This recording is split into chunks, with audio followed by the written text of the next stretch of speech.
आदरणीय सभापति जी, मेरे कई कोटेशन मिलेंगे। मैंने दुनिया के सामने कहा है, देश के सामने कहा है, और कहा है इसलिए नहीं, ये मेरा कन्विक्शन है। अरे चुनौतियां कितनी ही क्यों ना हो, 140 करोड़ समाधान हमारे पास है।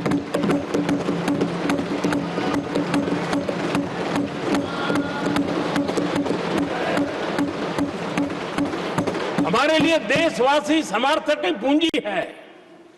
हमारे लिए हर देशवासी भारत का उज्जवल भविष्य का नियंता है, निर्माता है, कर्ता धर्ता है। हम उसको समस्या कैसे कह सकते हैं? ऐसी सोच वाले लोग अपने परिवार का ही भला करेंगे और किसका करेंगे? आदरणीय सभापति जी, देश के लोगों का अपमान करते रहना एक कांग्रेस के स्वभाव में पड़ा हुआ है, उनके संस्कारों में पड़ा हुआ है। कांग्रेस ने बीते दिनों राष्ट्रपति जी का अपमान किया। चुनाव के बाद जिस प्रकार से हमारे राष्ट्रपति जी के लिए शब्द कहे गए हैं, शर्मिंदगी महसूस होती है कि ये कैसे लोग हैं? भारत के राष्ट्रपति के लिए क्या बोल रहे हैं लोग? आदरणीय सभापति जी, कल लोकसभा में भी राष्ट्रपति जी के अभिभाषण पर चर्चा नहीं हो पाई। ये राष्ट्रपति पद, उसका घोर अपमान किया है। उनको संविधान शब्द मुंह में बोलने की अधिकार नहीं रहता है। जो लोग गरीबी से निकली हुई एक महिला, आदिवासी परिवार से आई हुई एक महिला, जब आपने लोकसभा में जो व्यवहार किया है, आपने आदिवासी समाज का अपमान किया है, आपने महिला का अपमान किया है। भारत के सर्वोच्च पद पर विराजमान, संविधान ने जिनको सर्वोच्च पद दिया है, आपने उनका अपमान किया है। आपने संविधान का अपमान किया है।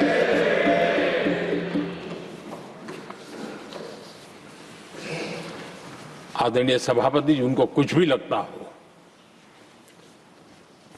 कांग्रेस को ये गुनाह Honorable members, it is now 6 p.m. If the House agrees, we may sit beyond 6 p.m. till disposal of the motion of thanks and the presidential address. Do I have the leave of the House to extend the sitting beyond 6 p.m.? Yes. Thank you. आदरणीय सभापति जी, समय बढ़ाने के लिए मैं आपका और सदन का बहुत आभार व्यक्त करता हूं।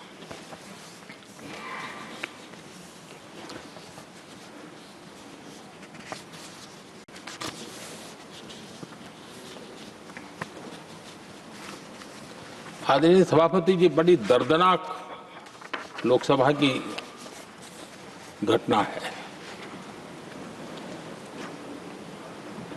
और शायद हताशा, निराशा तो हम समझ सकते हैं, लेकिन इसके लिए देश के पवित्र लोकतंत्र के मंदिर को ही इस रूप में कर देना,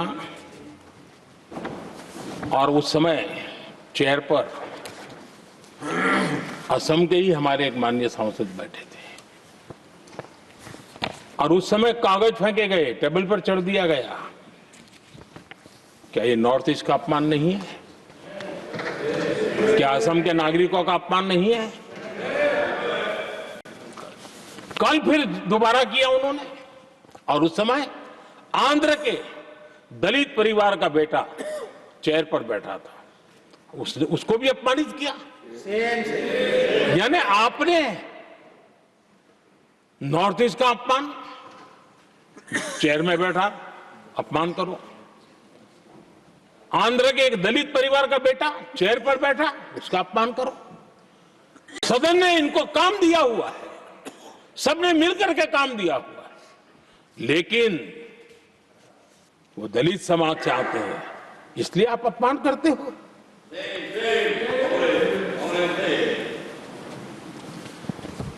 और ऐसा लगता है कांग्रेस के लोगों को असम की जनता के प्रति बड़ी नफरत है। उनको लगता है कि उसकी जनता ने उनका साथ छोड़ दिया मतलब उनके दुश्मन हो गए। क्या कभी लोकतंत्र में ऐसे सोचते हैं क्या? मुझे तो तब बहुत पीड़ा हुई थी जब भारत रत्न भूपेन हजारिका जी, जो कि इस देश के बहुत ही सम्मानीय व्यक्तित्व है जी, आज भी घर घर में उनको स्मरण करते हैं लोग। उनके प्रति जो भक्ति का भाव है आप कल्पना नहीं कर सकते, लेकिन उनको इसकी भी कोई परवाह नहीं है। और जिस प्रकार से, और हमारा सौभाग्य था कि हमने भूपेन हजारिका जी के देश के लिए जो उनका योगदान था, नॉर्थ ईस्ट जैसे इलाके से पूरे देश को अपने वाणी से, अपने विचारों से, अपनी अभिव्यक्ति से बांध के रखा था। हमने भारत रत्न देने का निर्णय किया, इस पर भी इनको ऐतराज। और मैं तो हैरान हूं, खड़गे जी अगर होते तो मैं उनकी हाजिरी में कहता ही है, इन्होंने जिस प्रकार से बोला ना भारत रत्न के बाद, वो वीडियो पर उनका चेहरा देखेंगे ना, आपको लगा रहे ये ऐसे लोग हैं, ऐसा व्यवहार करते हैं। और ये कहा अरे ये तो सिंगर थे। मैं समझता हूं कि ये किसी का भी अपमान करने में कभी भी पीछे नहीं रहते हैं। उन्होंने भूपेन हजारिका जी को भारत रत्न दिया, उसका भी विरोध किया। ये पूरे असम का विरोध है, पूरे देश के कला प्रेमियों का विरोध है। और मुझे पक्का विश्वास है असम कभी भी इस अपमान को भूलने वाला नहीं है।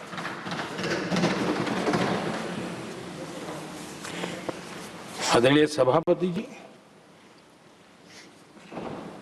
कल जो घटना घटी, इसी सदन के एक माननीय सांसद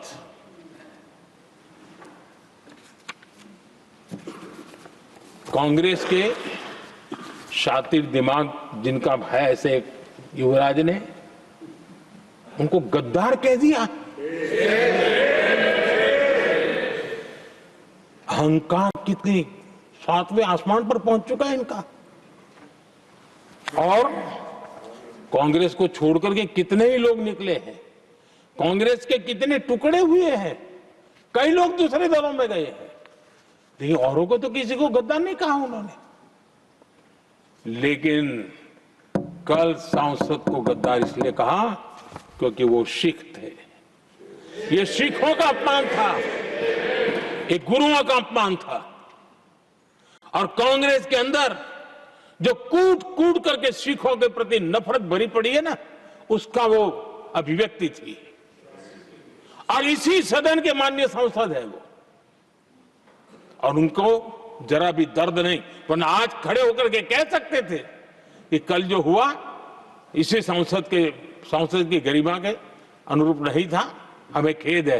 एक शब्द तो बोल लेते, लेकिन सिखों के प्रति उनके मन में जो नफरत भरी पड़ी है, और इसी के कारण उन्होंने कल,